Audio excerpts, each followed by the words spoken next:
Hello, everybody. Welcome back to another episode of Stakeholder Whispering Live. My name is Bill Shander, and I wrote a book called Stakeholder Whispering. And the point of these sessions is to talk about the ideas in the book, which is about how do we talk to our stakeholders? How do we engage with them? How do we help them figure out what they actually need from us so we can do that? That's kind of the idea, because most of the time, or I shouldn't say most of the time, oftentimes, our stakeholders don't really know what they need, and it's our job to help them figure it out. So, as always, I have a guest with me today to hear about her experience. Mostly, I'm just here to listen for the most part and sort of chime in here and there. I have Theresa Jackson with me, who is a fellow LinkedIn Learning instructor. She is an instructional designer, a trainer, a wonderful person, and she's also now the program manager at Creative Pro. But I'm going to let you, Theresa, introduce yourself a little bit more fully if you have more to add to that. So, thank you for being here. It is an honor to be here, Bill. Thank you for having me. How far back should I go? I've been I've been in this industry a long time. It's up to you. Totally your call. I'm a creative person. We'll just start with that. I love everything creative. And in 2020, during COVID, I decided to go back to school and get a master's in instructional design because I was doing a lot of training and coaching and felt like I was already part of that. So now, since January, I've been the program manager at Creative Pro. Creative Pro creates training for creative professionals of all kinds. And I'm the program manager. So I'm responsible for programming events. And you recently, just a couple weeks ago, you were a speaker at our design and marketing summit, which ran online. So I thought maybe we could talk a little bit about that. Sure, but I have to start with a question. I didn't realize you went back to school and got your master's in instructional design just a couple few years ago. Mhm. Um, but you were already, a successful person doing this work, doing this training, et cetera. What did you learn in that program that helped you do what you do today better? Like, was that a really positive experience? Wow, that's a really good question.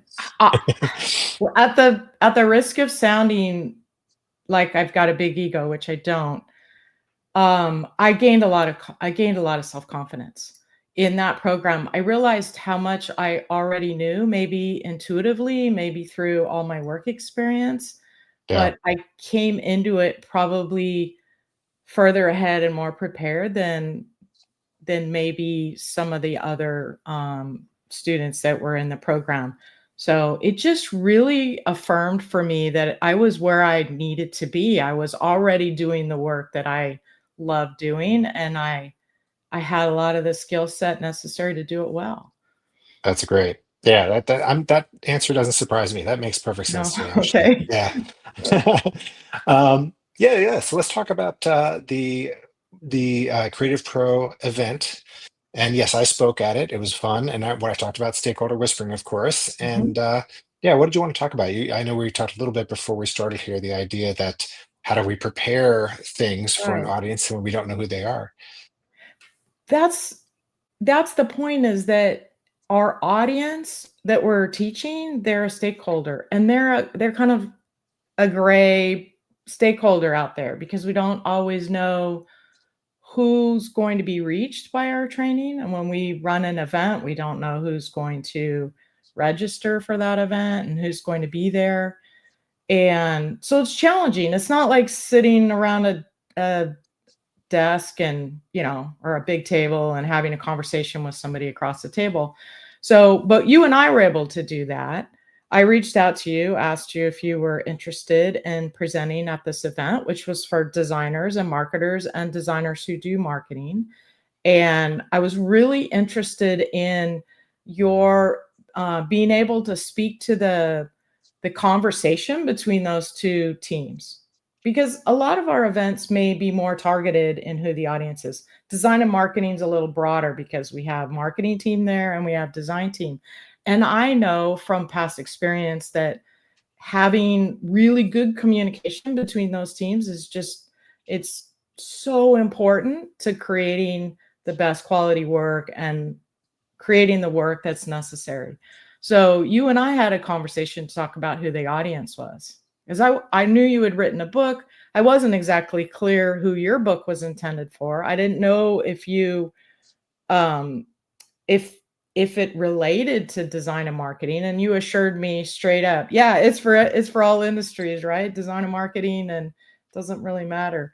So we talked about who the audience was, and then you, I don't know if tailored is the right word, but it was clear in your presentation that you knew who your audience was that you were speaking to. Hmm. So, and then the comments that we got in the chat during your presentation were awesome. Remember, Yeah. somebody said, "Oh, I just feel so validated because I'm the person that comes to the meetings and asks way too many questions and feels guilty, but I'm learning that it's literally my job to do that." Yeah. No, it's really true. And it was interesting. And I guess I don't even know from the comments and who the people who reached out to me afterwards, how many of them were marketing people and how many of Mhm. them were designers. It seemed like most of the comments, especially that kind of comment, were more the designers. Yeah, I In think other words, so. how do they communicate to their stakeholders in marketing who are asking them to do who are asking them to do things? Right. Um, but yeah, I mean, the fact is, I wrote the book for everybody. I honestly believe that every knowledge worker has to learn this skill. We all have stakeholders. We're all doing stuff for somebody, and we need to learn really what they need in order to do it well. But I cut my teeth and I learned how important this was because I'm a designer. Mhm. Because designers are the most uh, exposed to this problem on a day-to-day basis. And the example that I always use is that, I used to do web design and development. And so my clients would say, make the logo bigger, make the Make it button blue. pop. Yeah, make it pop. And like, the question is always, well, like, why do you want the button to be blue? Well, we Mhm. want it to be noticeable. We want someone to click on it. Okay, so what you need is a noticeable button that entices people to click. That's what you actually need. And maybe blue is the answer, maybe blue isn't the answer. But in design, we get these requests all the time. And so your audience, yeah, they're like the most obvious ones. And they're the ones who tend to learn this earlier in their careers or at some point in their careers. But then learning what to do about it and how to actually figure it out is, the next thing Right. that most people aren't really taught. And to feel empowered to ask those questions. I Yeah, think that a junior designer might not feel it's their responsibility. absolutely. They feel like they're supposed to do what they're told and just follow directions. The challenge, and I did freelance design for a long time, and I used to approach every new client from this mindset that I need to get inside your head before I start designing anything. I need to Yeah, know what you like, what you don't like, and why. Where is this thing I'm gonna make? Where's it gonna end up? What's it gonna be used for? What's the purpose? yeah, And it takes a lot. It takes some really good conversations before you even get to the place where you're designing anything.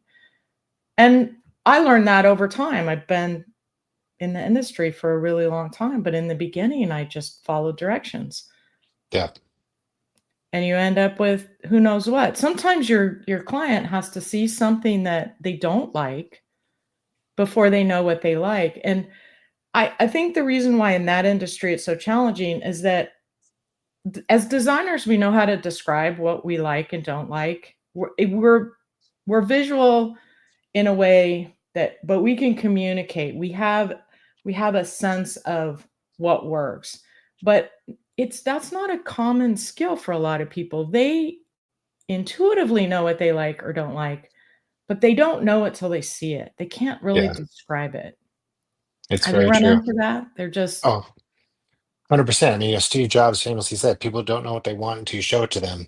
right. And that's a big picture, like in terms of like products and whatever, but it totally Yeah. applies to design. Yeah, they don't have the vocabulary. It's kind of like, I don't know if you've ever taken an art class, but I took a drawing Oh, yeah. class. I got And what art you on the learn in walls behind me. There you go. So I took a drawing class many years ago, and I learned that, yeah, what you learn in drawing is how to see, right? You learn how to see the light, how to then you can actually recreate the stroke that actually will create that shape that really looks real. It's so true. Um, yeah, how to see it, how to talk about it, all that stuff. Yeah, most stakeholders don't have. Um, so that's great. So yeah, you and I had a good conversation to figure out who your audience is. Mhm. And Creative Pro, you have a fairly targeted audience in some ways. Like generally who shows up at your events, but it's always really I don't know if it's my internet or you, Bill, but you froze there. I did not hear that uh, question. So you wanna repeat okay. it? Can you hear me now? I can. Okay, sorry.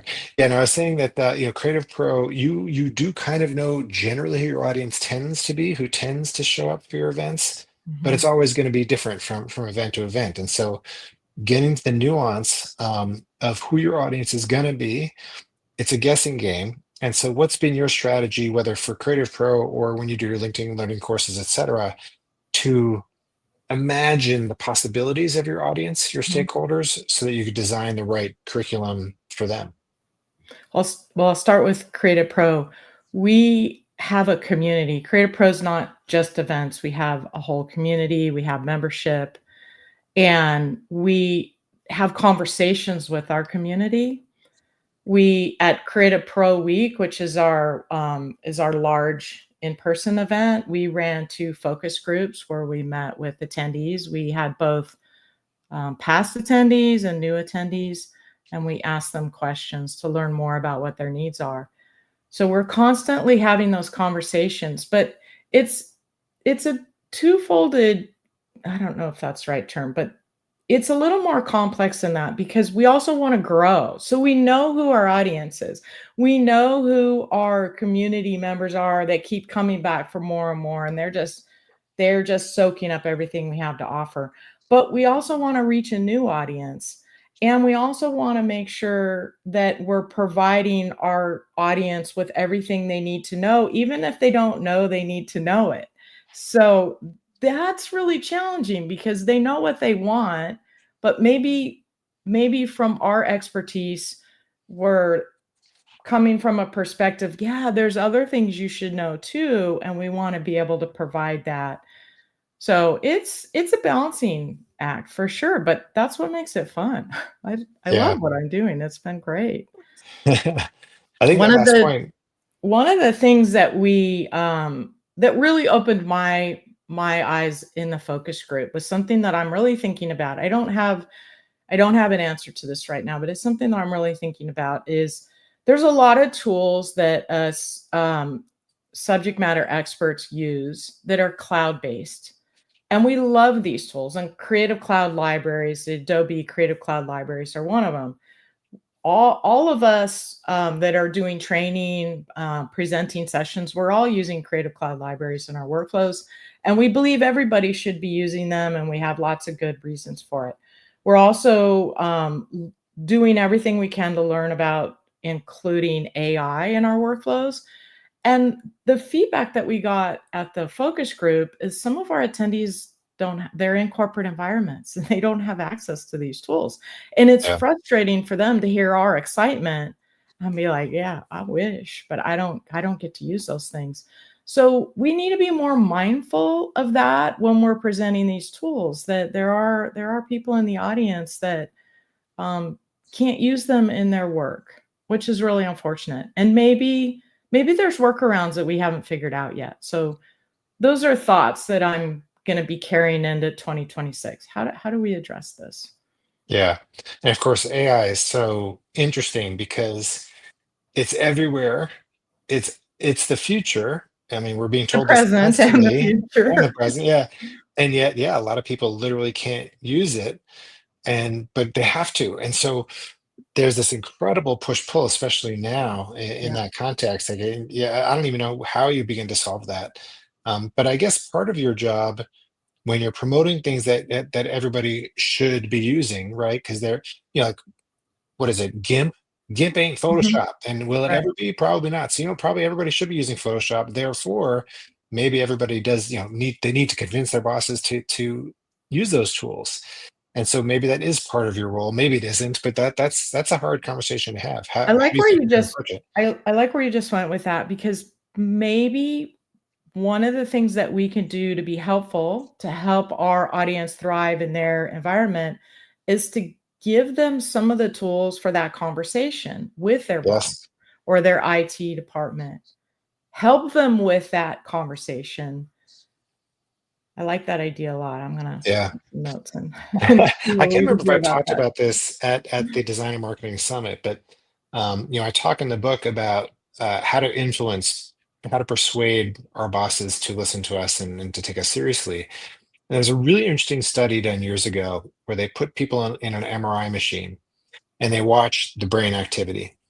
And they have someone, while they're in the machine, giving them advice. Mhm. And if the person giving the advice is an expert, the frontal lobe, which is where reasoning occurs, turns off, literally shuts down Hmm. because we value expertise. And so the point of that study was that if you want to be influential, if you want to persuade people, be an expert. So to your point, if you're bringing expertise to the table, research that has shown that da da da da da da, we know that Photoshop is blah blah blah blah blah.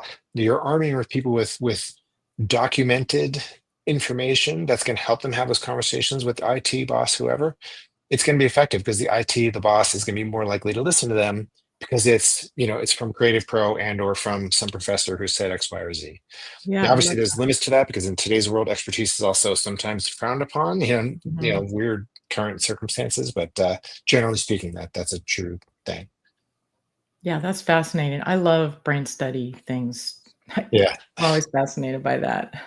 yeah, That's probably what makes us good trainers, right? We're interested in how the brain works, how people learn, how they retain, yeah. what scenarios are the most effective for that.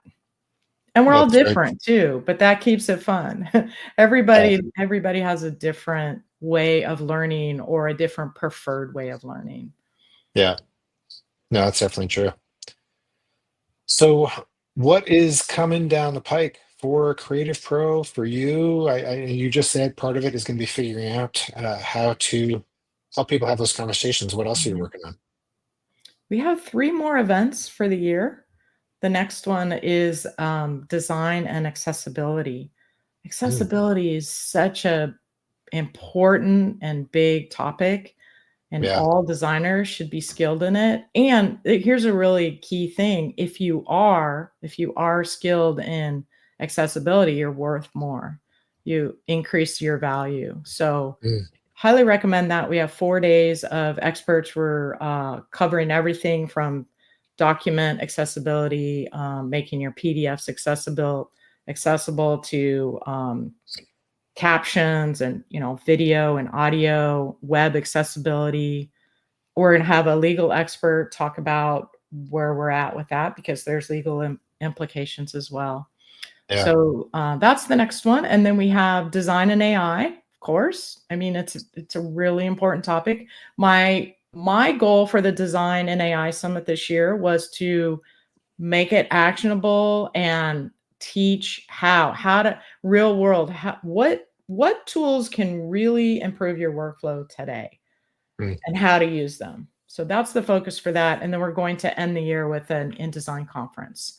4 days yes, of deep dive into InDesign. Who is our primary audience has been InDesign users. yeah. I love the accessibility topic also because that's like very fine-tuned stakeholder whispering. Like, these Mhm, people who, you're creating an accessible experience for have very specific needs. And it doesn't mean that it's necessarily narrow, right? But they're very mhm. specific and there are laws about it, as you said, there are legal implications. And you have to really go a level deeper in your thinking about your audience than you might do if you're not thinking about accessibility. So that is a good example in this context specifically. What what I've learned from all the training we've had, I'm not an accessibility subject matter expert, but as a program manager, I've consumed a lot of accessibility training. And I think the most important thing that I learned from it is that designing with accessibility in mind helps everybody. 100%. And so we are communicating with a broader audience in a stronger way because we've considered making our content accessible. Yeah. That's great. That's so true. A good caption that works for a screen reader is probably just a better caption anyways. So as a Exactly. simple example. Yeah. Yeah. Well, Teresa, I want to thank you very much for being here today. I really appreciate it. And I look forward to hearing more about these other events coming up. Maybe I'll get to Thanks for attend having or me. speak at one of them one of these days. It's always a joy speaking with you, Bill. I enjoyed being here. Thank you. Excellent. Thank you. And for everybody else, we'll see you. Actually, no, I will not see you again next week. Next week, I'll be in Carpinteria shooting another LinkedIn Learning course, two of them actually. So I'll be back again in 2 weeks. So Lucky see you then. you. It's always a good time. Take care, everybody. Bye.